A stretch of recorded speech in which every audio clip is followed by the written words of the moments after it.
So far we have been working with a Bravais lattice that is static.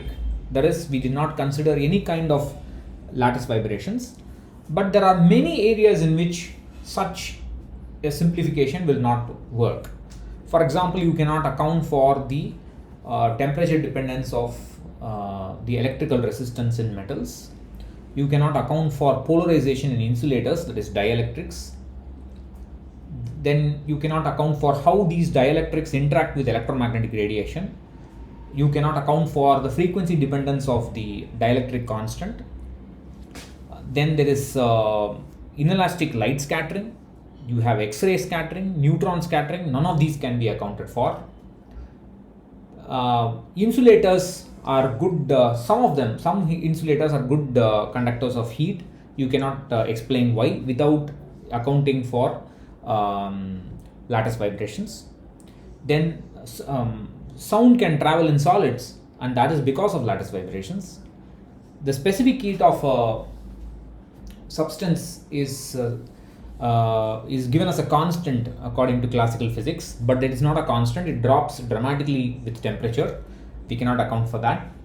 Many materials expand or contract depending on the temperature, and you cannot explain that. Then if you want to study melting, the idea of melting in solids without lattice vibrations, you cannot account for that. Then the Wiedemann-Franz law, which says that the ratio of thermal conductivity to electrical conductivity is proportional to the temperature, which can be approximately or accidentally proven by the Drude model, does not actually work for all temperatures, and you cannot account for this unless you take into account lattice vibrations. Then superconductivity. You will read in the second course, the condensed matter 2 course, that lattice vibrations under certain circumstances can result in a when they interact with electrons, can result in an attractive interaction between two electrons, and that is one way in which superconductivity can be explained, and that's not possible in a static lattice model. So now we are going to talk about the temperature dependence of the specific heat. Please note, this is rigorous stuff, so you have to take notes and do the math. What I said was only for the classification of solids. That was just an overview. This is a rigorous calculation. So why does the specific heat decrease when I cool down the system? Now, a very simple way to understand it is, suppose I have a set of quantized levels like this. The solid can be treated as a set of quantized levels like this, and the spacing between the level is about h cross omega, some constant value, let's say. Now, when the temperature is very high, that is much greater than the energy spacing, then all the vibrations, that is the modes of the lattice vibration, that's what we are modeling as a set of discrete levels. All the modes of vibration will get excited because of the thermal energy. We give the system thermal energy, all of them will get excited because the temperature is very high. Everything can get excited. Your mode of lattice vibration in this energy, that energy, all of them can get excited and participate in heat conduction. That is why the specific heat is high at high temperatures. Now, when you start cooling it down, then what will happen is, as the temperature keeps dropping, more and more of those excited levels will no longer participate in heat conduction, will no longer react to a thermal gradient. So the higher energy states will get frozen out, and only the lower energy states will contribute to the specific heat, and that is the reason why the specific heat drops down. How it drops down is was a problem which Einstein first solved. What is the form in which it drops down? So we'll start with the classical approach. We will assume that we have independent classical oscillators. That is, a lattice has got a lattice of Na atoms has got basically each of them is a classical oscillator, and each oscillator has got 3 modes, 2 transverse and 1 longitudinal. And So if I sum over all the Na modes for using a simple expression like this for a harmonic oscillator, then according to the equipartition theorem, each term which goes as the square in the Hamiltonian like this, p squared or q squared in the Hamiltonian, will contribute half kT to the total energy. So this will contribute half kT, this will contribute half kT, so that's half kT into 2 into 3n modes. So into 3n modes, and that's going to give me the total energy. Then the specific heat is the rate at which the energy changes the temperature. That gives me a constant value of the specific heat. This is called the Dulong and Petit law. It's a constant value 3R or 3 kT. Now obviously this is a terrible estimate, because if you decrease the temperature even a little bit, the specific heat drops down by a huge amount, and that's the classical value. You can see for many materials the classical value is not even approached at at high temperatures, relatively high temperatures for those materials before they melt off. So we need a better way to estimate the specific heat. So Einstein assumed that the oscillators were all independent but quantized. So he moved from a classical approach to a quantum approach, but the oscillators were treated as independent. Now if you have independent oscillators in a solid, then sound propagation is not possible. Heat propagation is not possible, because if you want heat propagation or sound propagation is a collective mode. The oscillators have to vibrate in step or out of step for heat scattering, that is thermal scattering, I should say. So there should be some kind of interaction among the oscillators, but as a first step, Einstein assumed that the oscillators were quantized and independent. So you take this familiar expression for the quantized harmonic oscillator, and you have given n given by this and omega given by that, and then you compute the average energy using standard stat phi ideas. By now I assume that at this point in time in this course, I'm assuming that you would have done all this in stat phi and all this would be second nature to you. So this is just the standard way in which you calculate the ensemble average of the internal energy, which is given by this, where z is the partition function. The partition function is given by that. These are all standard ideas in stat phi. That's the reason why I'm not explaining it. So the partition function can be expanded as a infinite geometric series, which can be readily evaluated, and you get this value of ln z, and from which you calculate the expectation value, or the ensemble average, I should say, ensemble average of the internal energy, which is this. So now if you look at this expression for the internal energy, you have a half h cross omega sitting here, and you have something like the Planck distribution term sitting here. This is just the you can think of this as n h cross omega. This is basically the expectation value of the occupancy. That is the number of modes for a given energy omega for a given temperature beta equal to 1 by kT. So this is just the expectation value of n. So it's expectation value n into h cross omega. Now at very high temperatures, you can basically get the value as E is basically kT. You will get the classical value of classical limit. You will get kT into 3 modes will give you 3 kT. 3n into this is for one oscillator, into 3n for 3n modes will give you 3n kT. At very low temperatures, you get this kind of expression. You can easily show this, and you get the 0 point energy sitting here, and you can see that the energy has an exponential dependence.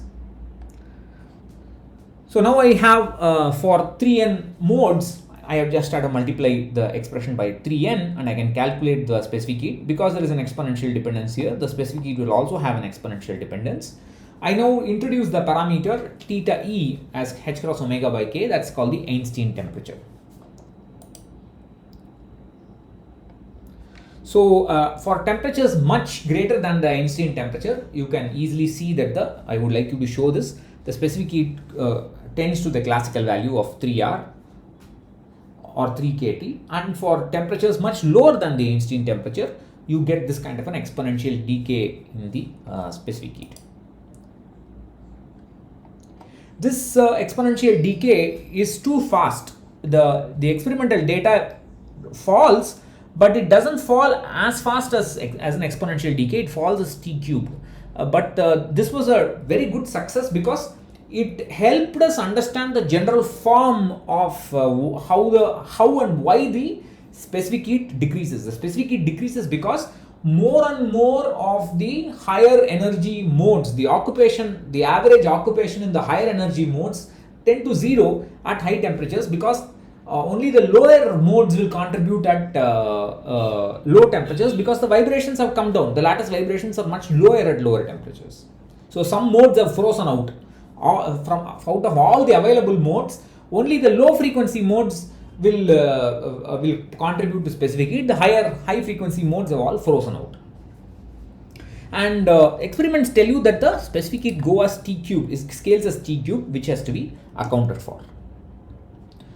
So to handle this, we use what is known as the Debye model. In the Debye model, we don't think of lattice sites, we don't think of discrete lattice sites or discrete oscillators. We treat the solid as a continuous elastic medium, and it has got normal modes of vibration, all kinds of normal modes of vibration, but we will assume that the wavelength of these modes are much greater than the lattice spacing. So we are working in the so-called long wavelength limit. The short wavelength limit, this model will not work. But the short wavelength would corresponds to higher frequencies, and typically what happens is that such higher frequencies will be excited only at very high temperatures. So you kind of get away with it. You assume, you anyway say that, look, even at close to room temperature or so, the high frequency modes will not get excited, so they are frozen out. I don't need to consider them in my problem. So now I write the internal energy as a double sum, where the k is the wave vector of the quanta, and the p is the polarization. So for every mode there are 3 polarization, 2 transverse and 1 longitudinal. Now this quanta is called a phonon, analogous to a photon. This quanta of lattice vibration. In the Einstein model also there was a quanta, because it is a quantized harmonic oscillator. There also it was called a phonon, and this phonon is can be treated as identical to a photon in every way. It's massless. Obviously, it must be massless, and just like you have, just like the chemical potential of a photon is 0. That is, given one photon, I can split it into any number of photons, or I can take any number of photons and make one photon. So the chemical potential or the energy needed to add or remove one photon is 0. Similarly, I can assume that the energy needed to add or subtract one phonon is basically 0. I can, it's just an analogous use in this context. So we write the total internal energy as h cross omega, where omega is for a particular wave vector and a particular polarization mode, h cross omega into the occupation number n. This occupation number is the average occupancy of phonons at a particular wave vector and polarization. This h cross omega n is basically this term. This, where you can see here, this is basically the expectation value of the occupancy, and into h cross omega. It is that term which is just kept here. And so I'm just going to use, so I'm just summing this over all possible k vectors and all possible polarizations. Now for this average occupancy, I'm just going to use the Bose-Einstein result, the Bose-Einstein distribution result with 0 chemical potential. That's called the Planck distribution as well. So it's also called the black body distribution, because I'm just saying that my phonon is identical to that of a photon in property. I'm just going to use the same distribution for the average occupancy. This is the Bose-Einstein distribution with 0 chemical potential, or it's also called the Planck distribution. So given that, I'm just going to plug it in there, and I can assume that there are so many number of modes, so many number of wave vectors, and they are so closely spaced. I can replace that summation over k by an integral, and I'm going to change it, and I'm going to write it in terms of d omega. This is the density of states. That is, this can be written as summation dk into density of states d of k, but I'm going to replace it. Instead of k, I'm going to write it in terms of omega and write it as d omega d into density of states in omega, of course with suitable constants taken care of. So this is and the summation or polarizations exist, and I can now write this as this simple expression for each polarization. There are 3 possible per wave vector. So now the idea is to find the density of states. The calculation for the density of states, the phonon density of states, is identical to the calculation of the density of states for electrons. We consider the electrons as traveling waves satisfying the Born-von Karman boundary conditions. We are going to consider the phonon modes as traveling waves also satisfying the Born-von Karman boundary conditions. Again, we will have this would be the volume in k space for one allowed value of k, and if I have some volume omega, then the number of allowed values of k would be this. And if I assume that omega is basically a sphere of radius some k, then the number of allowed values would be given by this and given by this, and this is per polarization mode. This is exactly identical to the electron case. Please pause and compare it with what we did in the case of electrons, and you will see it's completely identical. So now I define my density of states in frequency terms as dn by d omega, and I can write this. I can plug this value inside, and I can get this, and I have a dk by d omega sitting here. Now we are also going to assume that the velocity for each polarization and is basically the same, and we are going to have this kind of relationship between omega and omega equal to vk, which is the standard wave equation. I mean relating the frequency with the wavelength and the velocity. So now that makes the density of states given by this, and so I can just put this in and plug that for dk by d omega, and I get that. Now for n lattice sites, there are n phonon modes. This is identical to our idea in the case of a Bravais lattice. If I have n lattice sites, I will have n k vectors in the first Brillouin zone. Similarly, for n lattice sites, there will be n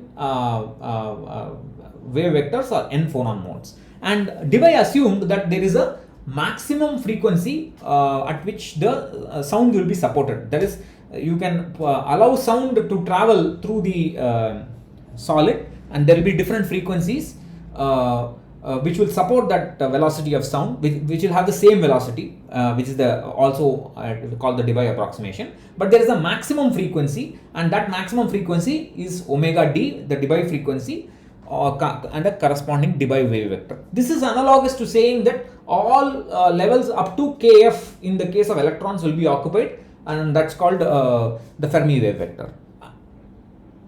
It's not a strict analogy because that was a fundamental principle called the Pauli exclusion principle, which cannot be disobeyed. Here, this is an approximation. Now, if I put that in, I now get I can now write in terms. So I have this for n equal to k cubed by 6 pi squared into v. I can substitute for kd, and I'll get that's the total number of modes. And I can write that in terms of omega d, and I get that for omega d. And I now have, if I plug it all inside, I now get the total internal energy per polarization time. So I now have an expression for the density of states, and I can just put that into the expression for the internal energy. Now, Debye basically said, the first thing that Debye did was, he said, first let's pull this velocity out. This velocity is not going to depend on frequency or wave vector. That's the first Debye approximation. Pull this out as a constant. And he also said that the velocity is going to be the same for all polarizations. So this is per polarization. Remember, this is per polarization. We pull out the velocity out. Then we say that for all the 3 polarizations, the velocity of sound is going to be the same. So we just multiply this u by 3 and get the total energy. So we just multiply this integral by 3 because it's the same for all the 3 polarizations, and we get that. And let me just a second if I have missed something. No, I haven't. Fine, this is fine. So that's so I multiply it by 3 and I get the total internal energy, and I now rewrite the integral in terms of an x, a parameter x, and I also introduce what is known as the Debye temperature, and the Debye temperature is written as h cross omega. It's basically it's a temperature corresponding to the Debye frequency omega d. That's all. So I rewrite that, and now you can see that another one of Debye's approximation is to assume that there is a cutoff frequency. So you are going to make this integration from 0 to omega d only. You usually do it to infinity, but you only you limit it to omega d, and you rewrite the integral in terms of x, and so now the integral becomes 0 to xd, and so remember that xd depends on temperature. It has got a temperature sitting inside. So the answer, this integral will give you some answer which is a function of temperature, which is kind of hard to estimate. You have to do numerically numerical methods to estimate this. You have a t power 4 sitting here, but you also have another term here. This integral will depend on temperature. Whatever value it will be dependent on the temperature. Now what they do is assume that at low temperatures, you can assume that the integral actually xd will be very large at low temperatures. So you approximate the integral to go from 0 to infinity instead of xd at low temperatures, and then if you this integral, if you do it from 0 to infinity, is just some number, then the total internal energy will go as t power 4. The specific heat will scale as t cube because it's a derivative. The specific heat will go as t cube, and that you get the Debye t cube law from there. And this was the form of the specific heat as derived by Debye. It was able to match much better with experimental data. Now you can make a hand waving classical argument to understand why you get the t cubed behavior and specific heat. This argument is quite similar to the hand waving argument we made in the case of the electronic specific heat. We said that why the electronic specific heat is much smaller than the classical classically expected value. We made an argument saying that the number of electrons at the Fermi level are very small. It scales as T by Tf, and therefore since Tf is 10 power 4, the electronic specific heat is quite small. We have a very similar sounding argument here. So now classically there are 3n modes of excitation. All of them will excite as long as I am working in the classical regime. Now we just saw omega is given by this expression in the Debye model. Now suppose we assume that for any given temperature corresponding to omega t, that is since omega d is that has a temperature corresponding to h cross omega d is k theta, so that's the Debye temperature. H cross omega t will be some kt. So for any given temperature, if we assume that the there will be only a fraction of the total modes that can be occupied by phonons, and only a fraction of the total modes will participate in heat conduction, then you have this total number 3n into this fraction. So that's the kind of estimate that we are doing. We are assuming that only this fraction will be available for interacting with the heat, applied heat. And this is basically based on our idea that above this only above this temperature you have the excited states participating, but below that temperature T, the excited states would get frozen out. So if I say that only this fraction will participate, then you can say that each mode, again I use a classical idea, the equipartition theorem, each mode contributes kT. The total number of modes is not 3n but 3n into this fraction. Then I have the total energy will scale as this T into T cubed, it will scale as T power 4, the specific heat will scale as T cubed. So this is a very simple hand waving argument to explain why you get T cube dependence. But please remember, this argument is applicable only at low temperatures. Only at low temperatures you can say that fraction will only participate. You can't say that at high temperatures, right? At high temperatures, all of them will participate. So it works in a rough manner at low temperatures. So that's all I have to say about the specific heat of solids. We will continue with other properties in the next class.